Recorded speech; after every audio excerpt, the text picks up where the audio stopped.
Soul Buddy, selamat datang yang baru aja klik video ini. Namaku Benedikta dan ini adalah channel Benevolence. Terima kasih ya kalian udah mampir ke sini. Kita akan ngomongin topik hari ini yaitu tentang dualisme. Nah, dualisme itu apa sih? Dualisme itu adalah paham di mana terdapat dua hakikat yang berbeda yang sama-sama dipahami bahwa ini saling bertentangan. Nah, kita akan membahas dualisme ini dari sisi perjalanan jiwa kita. Dan apa hubungannya? Tonton terus ya video ini sampai habis. Jangan lupa juga di like, jangan lupa di subscribe yang belum subscribe. Dan jangan lupa kalau misalnya ada komen, jangan lupa komen di bawah.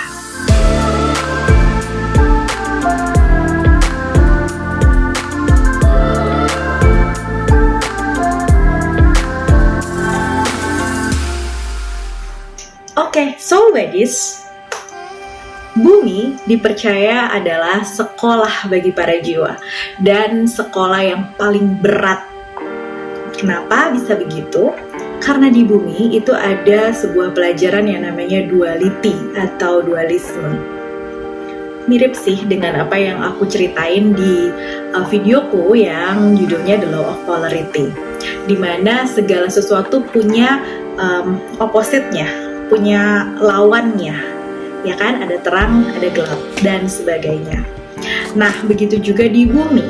Tapi kita akan membahas nih, dari sisi evolusi jiwa, kenapa sih jiwa itu pengen hadir dan pengen belajar tentang dualisme di bumi. Nah, dipercaya dari dimensi-dimensi yang lain, yang lebih tinggi daripada density bumi, itu adalah dimensi yang lebih ringan dan belum tentu ada dualisme di sana. Sementara di bumi ada kebaikan dan ada kejahatan. Setiap jiwa itu bisa mengalami menjadi jiwa yang baik, tapi juga bisa mengalami menjadi jiwa yang jahat. Nah, kenapa jiwa bisa seperti ini?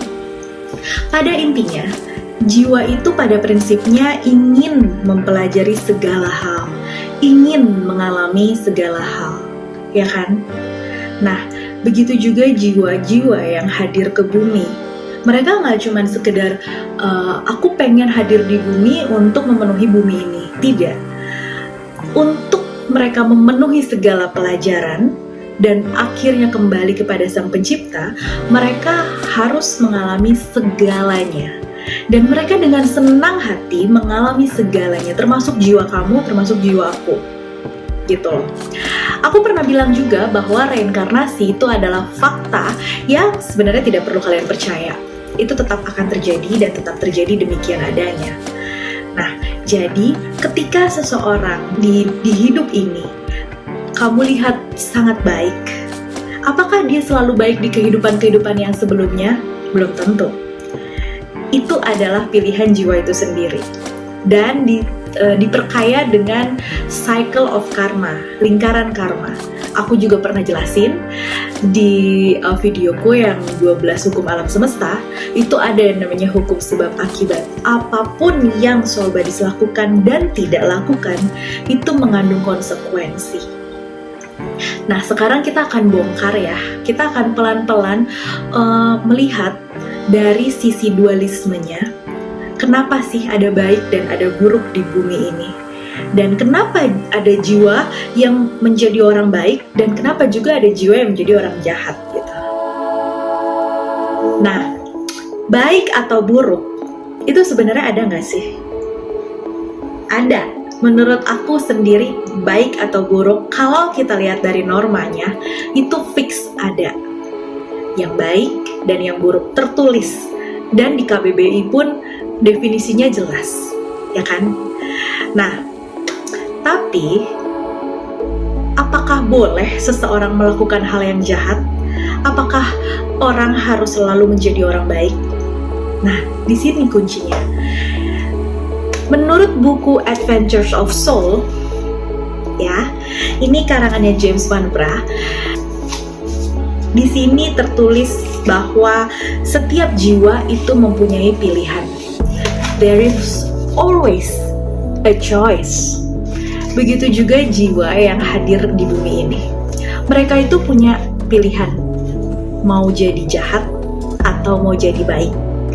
Dan ketika mereka memilih untuk menjadi jahat, itu artinya jiwa mereka ingin mengalami, ingin tahu, dan ingin merasakan bagaimana menjadi jahat itu.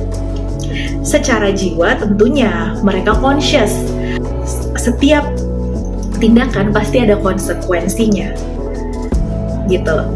Jadi mereka tahu, mereka diperkaya dengan lingkaran karma yang akan terjadi di depan sana, bahwa apa yang mereka lakukan nih di kehidupan ini nanti akan mereka bayar, entah di rentang kehidupan yang sama atau ketika mereka terlahir kembali nantinya. Yang jelas, mereka belum bisa kembali kepada Sang Pencipta ketika lingkaran karma ini belum bersih gitu.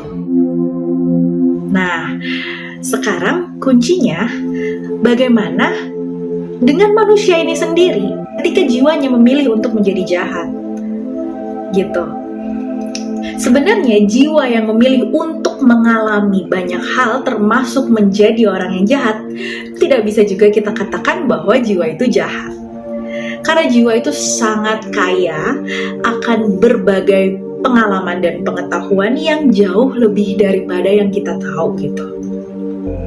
Mungkin saja ketika mereka menjadi seseorang yang jahat, kita yang menilainya jahat, tapi itu adalah sebuah skenario semesta di mana memang orang itu dibutuhkan. Kalau tidak ada Hitler, tidak ada bangsa Yahudi yang sekuat hari ini. Pernah kan terpikir seperti itu, Soul Buddies? Atau pernahkah terpikir bahwa kalau tidak ada bangsa yang menjajah Indonesia, apakah kita akan sama-sama bergandengan tangan untuk merasa satu nasib dan akhirnya memerdekakan diri? Sebenarnya, kalau kita bisa melihat lagi secara zoom out, hal tersebut selalu membawa hikmah. Bisa jadi orang-orang yang dipilih untuk berbuat jahat kepada kita itu justru adalah pembuka pintu bagi diri kita untuk menjadi lebih baik. Jadi mereka sendiri tidak sadar bahwa mereka sudah melakukan segala hal yang menyiksa diri kita gitu ya. Tapi jiwanya tahu. Nah, pada saat jiwa ini mengalami banyak hal, misalnya mungkin di kehidupan sebelumnya kamu adalah penyihir jahat. Terus karena kamu melakukan banyak hal yang secara norma itu tidak boleh dilakukan, kamu membayar konsekuensi tersebut pada cycle of karma di kelahiran kamu berikutnya. Di kelahiran kamu berikutnya mungkin kamu dizolimi, mungkin kamu banyak sekali mendapatkan azab, atau kamu sering banget melakukan usaha tapi gagal terus gitu. Well, percaya atau enggak, jiwamu itu merasa belajar dan senang akan pelajaran yang didapatkan. Sayangnya, tubuh kita yang pada saat terlahir kembali melupakan pengalaman kita sebelumnya, itu ya nggak senang, ya kaget lah. Masa iya sih dalam hidup aku menderita terus? Apa iya di dalam hidup aku selalu harus dizolimi orang lain? Kayak gitu. Tanpa kita sadari bahwa itu sebenarnya adalah cycle of karma dari apa yang sudah dilakukan oleh jiwa kita sebelumnya. Dan karena jiwa kita sudah mengalami ABC, sekarang dia memilih untuk mengalami DEF, didukung oleh karma yang memang berlaku karena apa yang dilakukan kita yang dulu gitu. Jadi hal-hal semacam itu semuanya adalah pilihan. Dan apa yang terjadi di bumi itu sudah diizinkan untuk terjadi, makanya bisa terjadi demikian. Bukan cuma hal yang baik, hal yang buruk juga begitu. Misalnya perang, bencana alam, kiamat kecil, seperti yang terjadi pada peradaban-peradaban yang hilang. Itu kan gak mungkin terjadi tanpa seizin Tuhan ya. Dan ketika itu terjadi, ya artinya ada unsur-unsur manusia yang membantu melakukan hal tersebut. Sehingga itu sudah bagian dari rencana Tuhan memakai kita sebagai manusia, baik sebagai penjahatnya atau sebagai korbannya. Gitu loh, dualisme. Ada yang melakukan, ada yang merasakan akibatnya. Jiwa-jiwa ini, jiwa-jiwa kita maksudnya, itu melakukan ini semua sebagai bagian dari satu kesatuan lingkaran perjalanan yang akhirnya akan menjadi satu catatan bahwa jiwa-jiwa ini sudah merasakan hal-hal yang ingin mereka rasakan.